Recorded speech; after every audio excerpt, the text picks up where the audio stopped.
These three panels track three specific clinical trajectories. On the far left, a histological readout shows early mucosal dysbiosis in a 25-year-old patient's gut. The middle panel follows a 35-year-old experiencing their first major episode of inflammatory depression. On the far right is a third patient at age 65, where a PET scan reveals metabolic and proteinopathic markers of early cognitive decline. The conventional medical framework assigns these three patients to gastroenterology, psychiatry, and neurology respectively, assuming three distinct disease processes. But we are observing a single multi-axis biological collapse at three different stages of accumulation. Treating midlife depression and late-life dementia as unrelated events hides the underlying biology. This separation prevents clinicians from acting during the most reversible phase of cognitive disease.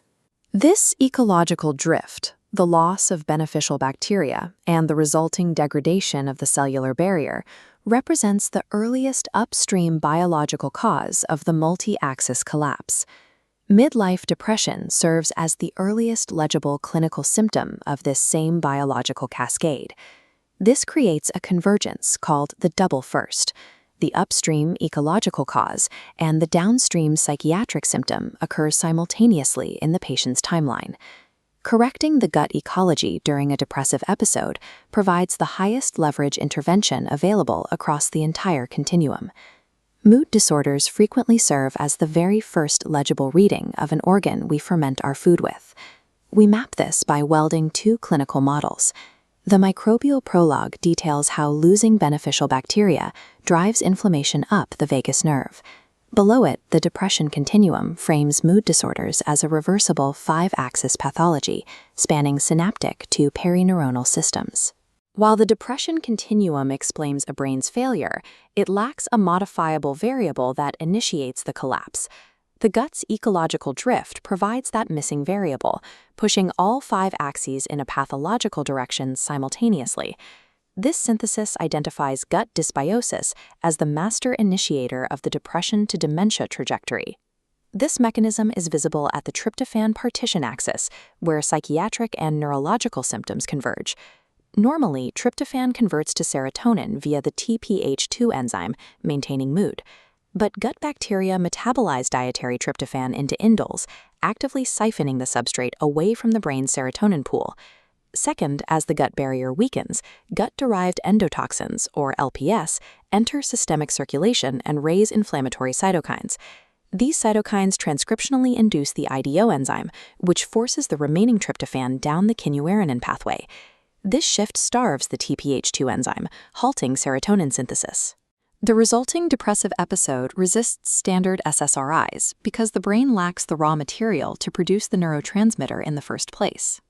Over time, sustained IDO induction floods the brain with excitotoxic kynurenines. Simultaneously, the loss of serotoninergic trophic support shuts down adult hippocampal neurogenesis, stopping the production of new neurons. The single fork functions as a metabolic toggle, producing a reversible mood disorder acutely and irreversible cell death chronically. Both the vagal and humoral distress signals from the gut terminate at a specific neural receiver, the locus coeruleus. Early noradrenergic failure at this nucleus generates the sleep disturbances and emotional dysregulation seen in midlife depression. As the nucleus fails, the loss of noradrenaline removes the anti-inflammatory brake on central microglia. Late-stage failure of this same structure results in the cognitive decline of dementia. The locus coeruleus is the physical hinge proving that the depressive prodrome and the dementing endpoint are consecutive failures of the same structure. This causal direction is established using gnotobiotic or germ-free rodents. Transplanting the microbiome of a depressed human into these animals successfully transfers the depressive behavioral phenotype. The transfer also moves the pathological tryptophan metabolism into the new host, altering their systemic chemistry. This mirrors established models of Parkinson's disease, where gut ecology transfers alpha-synuclein proteinopathies. Because a single biological compartment is sufficient to transfer both a mood disorder and a proteinopathy, they must be recognized as part of a shared causal continuum. The reversibility gradient shows the transition between recoverable stress and irreversible cell death for the brain's internal structures. Midlife depression sits on the reversible left side of the scale, while dementia occupies the irreversible right. Underneath this entire system sits the ecological floor. Unlike neurons, gut bacteria turn over in weeks. This ecology can be reseeded or replaced even after some brain intrinsic axes have begun to fail. The moment of maximum biological reversibility in the brain coincides with the moment of maximum ecological modifiability in the gut.